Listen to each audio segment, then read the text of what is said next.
is to ask that the people say no to chemo and say no to radiation, and know that there are lots of other methods and treatments to treat cancer successfully, and that they have a choice to live, or at least to die with dignity and not be financially crippled. How does cancer move? If given chemo, the cancer cell is shrunk, dislodged due to its size, traveling down the vascular system to ultimately lodge in an organ. Radiation aimed at cancer cells kills off white blood cells, which are busy fighting the cancer cells already. The radiation attack activates the survival of the lymphocytes, the white blood cell, which in turn sprout legs and carry the cancer cells, which they are fighting, through the tissue elsewhere, where radiation is not focused, resulting in the effective spread of cancer by the treatment. Who is the enemy? As already explained, the ignorance of doctors and the foolhardiness of oncologists. A white blood cell being activated by its K cell to attack a pH of 5. The combination of sodium benzoate and vitamin C, also known as ascorbic acid, which makes benzene, that changes the body's pH to 5. Incorrect diagnosis. Environmental factors. Too much sun. Incorrect diets. Lifestyle. Mammograms.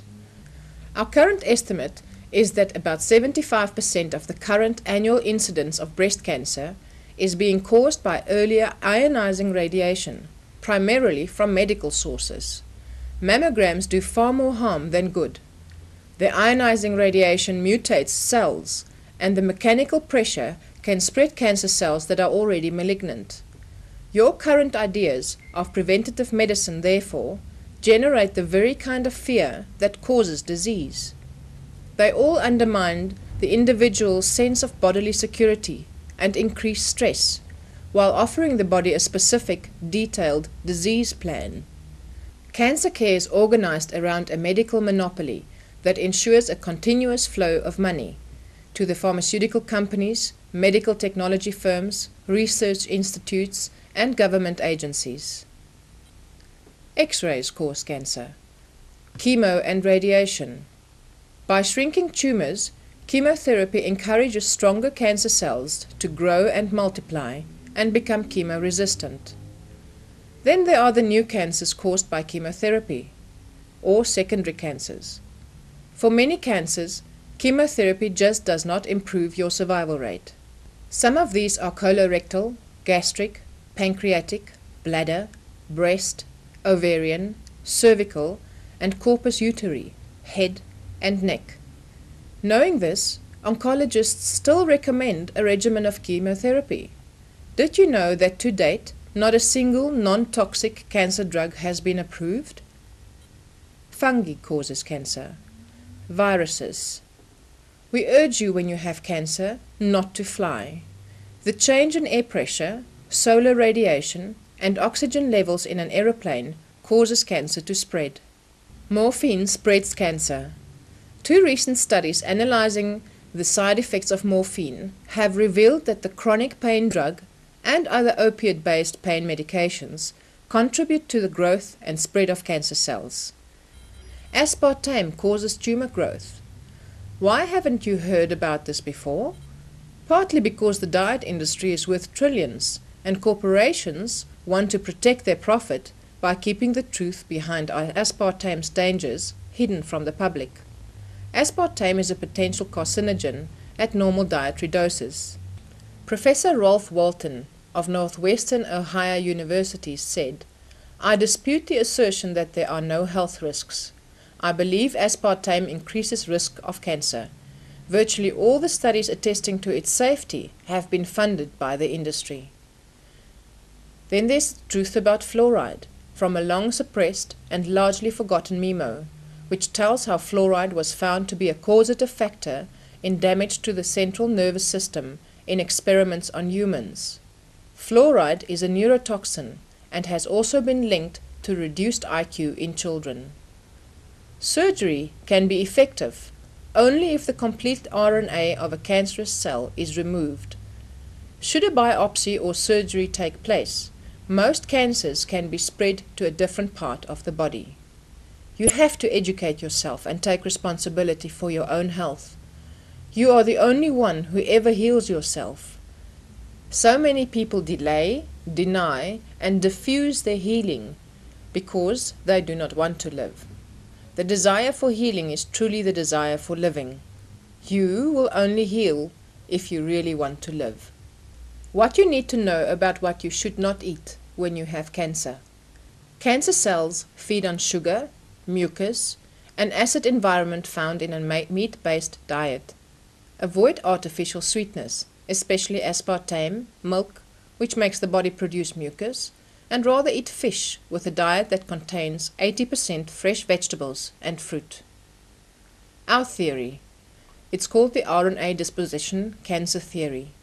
In order to develop an understanding of the theory behind Dr. MacDonald's approach to cancer treatment, one needs to keep an open mind and allow scientific fact, where presented, to be the basis of this theory.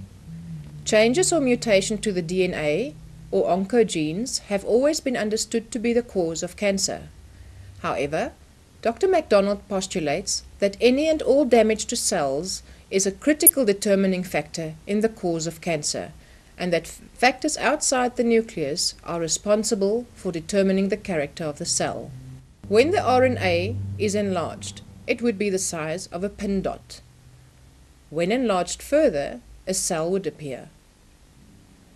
Enlarged further, an entire human body would appear. Then the following would be detected. The nucleolus represents the brain.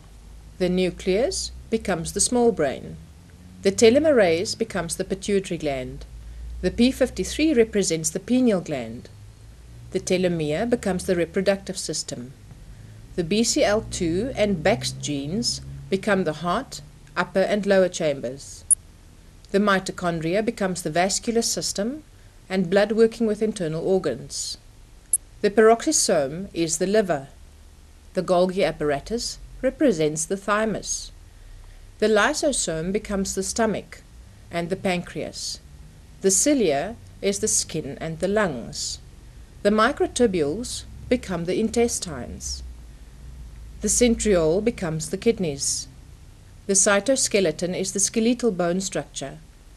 The endoplasmic reticulum will be the muscles. The exact locations and comparison of components and organs and what they become is as close to our estimate as makes sense, but could vary, as this explanation is to make you understand that what originated from the RNA actually becomes a human being, and whatever was in the original program, once enlarged, has a place and a function in the human body. The human cell consists of a nucleus, the command and control center of the cell, and DNA archives. Cell-producing facility replicates exact copies of DNA. The nucleolus, which is the RNA factory, the production of the ribosomal RNA of up to 10,000 per minute. Mitochondria, the energy factory or electricity generator of each cell that produces ATP and ADP through a process known as the Krebs or citric acid cycle. The mitochondria combine sugars and fats with oxygen to yield adenosine triphosphate or ATP and water, producing 95% of the energy that a cell needs to function. Coenzyme Q10 is used as an essential catalyst for ATP production, and acetyl-CoA is produced at the start of the citric cycle for the synthesis of fatty acids and metabolism of carbon sugars. The Krebs cycle makes use of malic, fumaric, and citric acid, together with lipoic acid in the biosynthesis and oxidation of other molecules, producing ATP and ADP, sending the energy into the outer membrane to be used in the body. Telomerase, the enzyme that governs immortality, the regulator of the telomere. Telomere, the tips of chromosomes that protect the DNA. Cell division shortens telomere, and upon reaching critical length, the cell can no longer divide and dies. The length of the telomere is determined by loss and addition of base pairs. Cell division causes loss, and the telomerase is responsible for addition. PFAS